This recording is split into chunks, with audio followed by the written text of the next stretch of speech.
Assalamualaikum warahmatullahi wabarakatuh. Perkenalkan, nama saya Nur Alawiyah. Saya berasal dari Prodi Ilmu Administrasi Negara.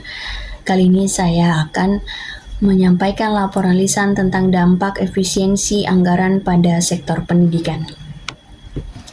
Sebelumnya kita akan membahas tentang latar belakang efisiensi anggaran. Yang pertama, optimalisasi belanja negara. Pemerintah berupaya memastikan setiap rupiah yang dikeluarkan memberikan dampak maksimal dan mencegah pemborosan. Yang kedua, prioritas pembangunan. Terdapat kebutuhan untuk mengalokasikan sumber daya ke sektor-sektor lain yang juga membutuhkan investasi besar seperti kesehatan dan infrastruktur.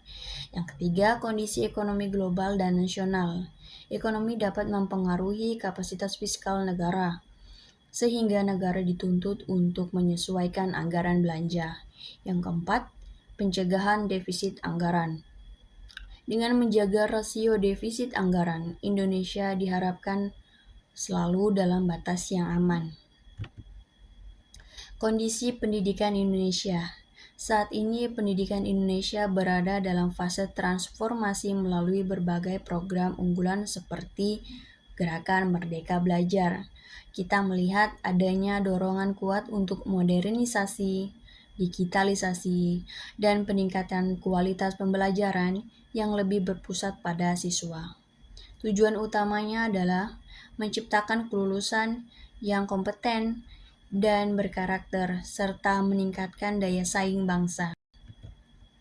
Dampak positif efisiensi anggaran. Yang pertama, peningkatan akuntabilitas dan transparansi. Tekanan untuk efisiensi mendorong institusi pendidikan lebih transparan dalam penggunaan anggaran dan bertanggung jawab atas setiap pengeluaran. Yang kedua, inovasi dan kreativitas. Keterbatasan anggaran dapat memicu inovasi dalam metode pengajaran, pengelolaan sekolah, dan pemanfaatan teknologi untuk mencapai tujuan pendidikan dengan sumber daya yang lebih terbatas. Yang ketiga, optimalisasi penggunaan sumber daya. Institusi pendidikan dipaksa untuk mengidentifikasi dan menghilangkan praktik-praktik yang tidak efisien, seperti pengadaan dan pemanfaatan yang tidak perlu atau kurang optimal. Yang keempat, fokus pada prioritas. Efisiensi anggaran dapat membantu mengarahkan sumber daya ke program-program inti yang memiliki dampak terbesar pada kualitas pendidikan, seperti peningkatan kompetensi guru atau penyediaan sarana belajar yang esensial. Adapun dampak negatif dari efisiensi anggaran. Yang pertama, penurunan kualitas sarana dan prasarana. Pemotongan anggaran pemeliharaan atau pengadaan fasilitas dapat mengakibatkan kerusakan fasilitas, kurangnya alat peraga, atau keterbatasan akses terhadap teknologi. Yang kedua, keterbatasan pengembangan kompetensi guru. Program pelatihan dan pengembangan profesional guru seringkali menjadi target efisiensi yang dapat menghambat peningkatan kualitas pengajaran. Yang ketiga, berdampak pada kesejahteraan pendidik dan tenaga pendidikan. Pembatasan anggaran dapat mempengaruhi insentif, tunjangan, atau bahkan jumlah tenaga pendidik yang dipekerjakan, berpotensi menurunkan motivasi dari kualitas SDM. Yang keempat, keterbatasan inovasi kurikulum dan teknologi.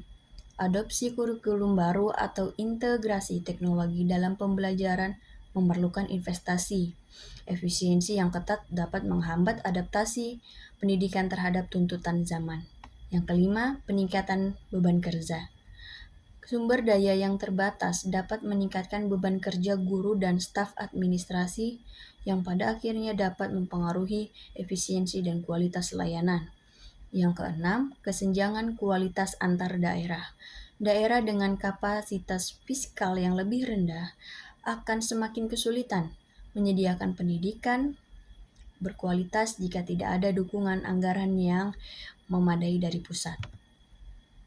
Studi kasus dan tren saat ini di Indonesia. Di Indonesia, efisiensi anggaran pendidikan telah dirasakan dalam beberapa bentuk, di antaranya yang pertama, revisi standar biaya masukan atau SBM dan standar biaya keluaran atau SBK. Pemerintah terus melakukan peninjauan SBM dan SBK untuk memastikan efisiensi dalam pengadaan barang dan jasa serta pelaksanaan kegiatan. Yang kedua, optimalisasi dana BOS. Penekanan pada penggunaan dana BOS yang lebih terukur dan sesuai kebutuhan prioritas sekolah. Yang ketiga, moratorium atau pembatasan perekrutan ASN baru. Hal ini berdampak pada ketersediaan guru di daerah-daerah terpencil. Yang keempat, ada penguatan pengawasan dan audit. Peningkatan pengawasan oleh BPK dan Inspektoral Jenderal untuk memastikan tidak ada penyimpangan anggaran. Dan yang kelima, pengembangan platform digital untuk efisiensi. Pemanfaatan platform seperti SIPLAH atau Sistem Informasi Pengadaan Sekolah untuk meningkatkan transparansi dan efisiensi pengadaan barang dan jasa di sekolah. Sekian dari saya. Assalamualaikum warahmatullahi wabarakatuh.